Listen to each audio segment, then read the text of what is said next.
Emotional reconstruction is the art of doing something to rescue yourself when you feel like you're on a cliff with nowhere to go but down. Emotionally rebuilding yourself means regaining security, starting to move forward again, and reestablishing control over your feelings, actions, and your life with small, cautious steps. The idea is to reduce risks and look for places of safety in your day to day life, forming a foundation that you can build on and re-emerge from. This includes reclaiming tasks that haunt you, redefining emotional bonds, and truly examining who you once were. I leaned heavily into the self pitying idea that everything in the world went wrong for me and for me alone. I was convinced that no one out there felt the same as I did. So, for the younger, obnoxiously self pitying me, it was no surprise that the pandemic hit me hard. And not to brag, I truly believed harder than most. For 3 weeks before the official lockdown had begun, I had already been in isolation because I had been sick, running horrid fevers and chills every day. I hadn't been to school in nearly a month. Loneliness and sickness began to take a toll on me before the pandemic had even started. I was missing tests, birthday parties, and ballet classes.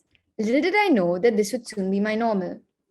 On the very day that my doctor had cleared me for school, I received an email that school would be shut for the next 2 weeks. From there, it was a downward spiral of Netflix, baked goods, and DIY haircuts. I was already a month ahead in time because when you had gone 1 month without seeing friends and family, I had already reached 2. Somehow, I needed to win, even in this eventual downward spiral. I'm getting ahead of myself. Back to what I was talking about. I was prematurely feeling the effects of isolation, loneliness, waves of sadness, demotivation. I felt as though my life was crumbling. And the fact that for an entire month, I couldn't even leave my room to go play the piano or go to a dance class was chipping at my usually happy go lucky spirit. Because of online school, I was again caged in my room, from which I often wouldn't leave for days at a time. From mid March to May, I didn't communicate with anyone about anything except schoolwork, and I lacked the motivation to do anything but sit in my bed and be anxious about the pandemic and getting sick. You get the picture. I was miserable, and I'm pretty sure it was partly my fault. This needed to change. So, enough with the complaining now. Like most life altering, perspective shifting epiphanies one has, I came across the idea of emotional grounding and reconstruction from a WhatsApp forward from one of my grandmother's friends. Yes, a WhatsApp forward, buried in the middle of COVID home remedies and statistics that never added up. Instead of skipping past it as I normally would have, I decided to skim through it, just in case you couldn't tell how miserable I was. When I first read the proclaimed idea, I just laughed. This idea of being able to reclaim my life and change the way I was thinking seemed truly impossible. But from the blankets of my bed and the and the pile of unread messages that cluttered my laptop, I truly had nothing to lose.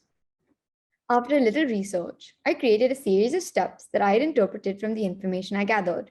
First, I decided I had to reignite my fire.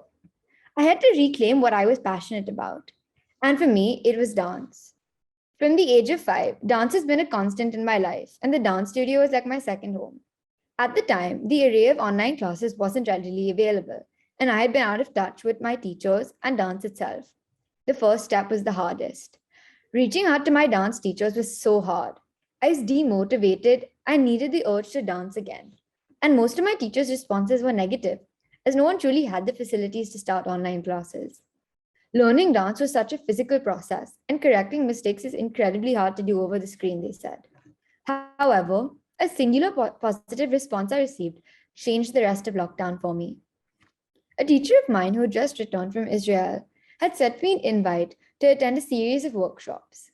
As I warily attempted my first online ballet class, the simple rush I felt from putting my uniform back on was enough to lull me out of my reluctance.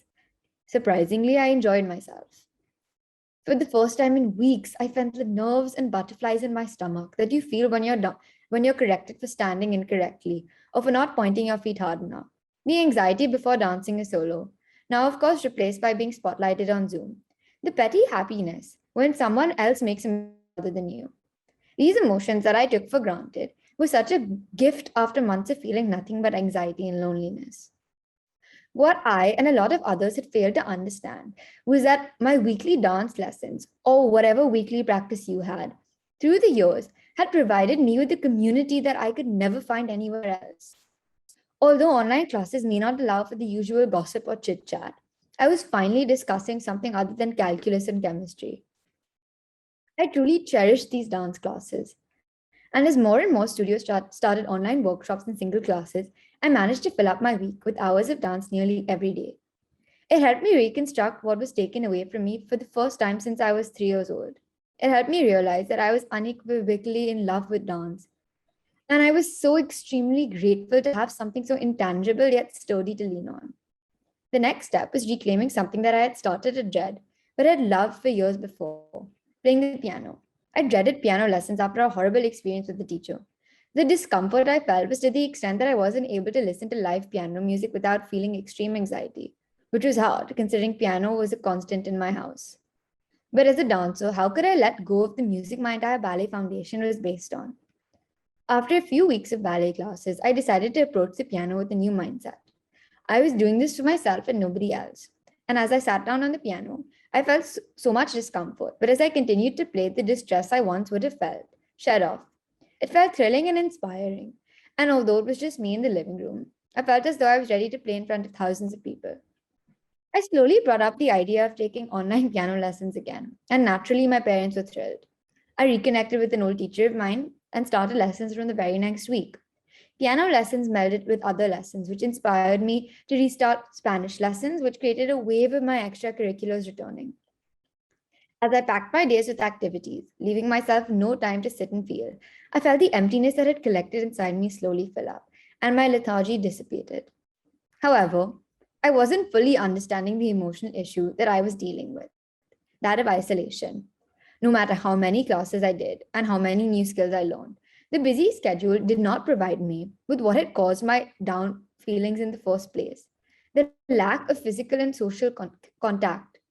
I didn't swarm myself with so much work that I hadn't left myself any time to talk to others at all. One of the largest burdens of online classes is that you never do really get to talk to those you're studying with. This lack of social interaction was suffocating me, and I'm sure many of you as well. And one day it hit me. Previously, I was a ballroom dancer, and now I was practicing dance without a partner in my room. It had been months since I'd seen my grandparents, and even longer since I had been in a room packed with my friends. This delayed realization led to yet another spiral. And I was truly wondering why this plan that I had constructed of emotional reconstruction hadn't helped in the way it promised it would. I went back to my research looking for flaws and something that said that it had failed for everyone else. It turns out that I never addressed the last step that I had created for myself: recreate your emotional and social bonds. Earlier, I mentioned the lack of classroom chit chat in an online environment. It turns out it was a pretty essential part of everyone's life. From that moment on, I ensured that every week I had at least a few hours to talk to my friends, FaceTime family members, even spend a little time with my annoying younger sister, and talk to a therapist once in a while. The biggest shift that I saw in myself was there. As COVID restrictions began to ease and I met my grandparents and friends more often, I expected to become dependent on those meetings as I once was. But surprisingly, I never did. And as the restrictions in Mumbai continued to fluctuate, I was able to keep my spirits up, allowing myself not to be too affected by the outside world without desensitizing myself to the situation. And although to this day, I still haven't been to physical school in over 18 months, I find myself staying steady and in control of my emotions. Other than this, it helped my overall mental health, stripping me down to my rawest emotional being. And it helped in many tangible aspects. I went from a grade 1 to a grade 6 piano player. I returned to being a fluent Spanish speaker, and even started and sustained so many other portions of my life. I started giving importance to what happened to me outside of school, and I even started a magazine with a friend about the same. Emotional reconstruction. It's a cycle that never ends. Even now, I am emotionally rebuilding myself every single day. It helped me to recreate who I was as a person while adding so much more. It made me caring and loving and selfless, and truly helped me be in tune with the feelings of others.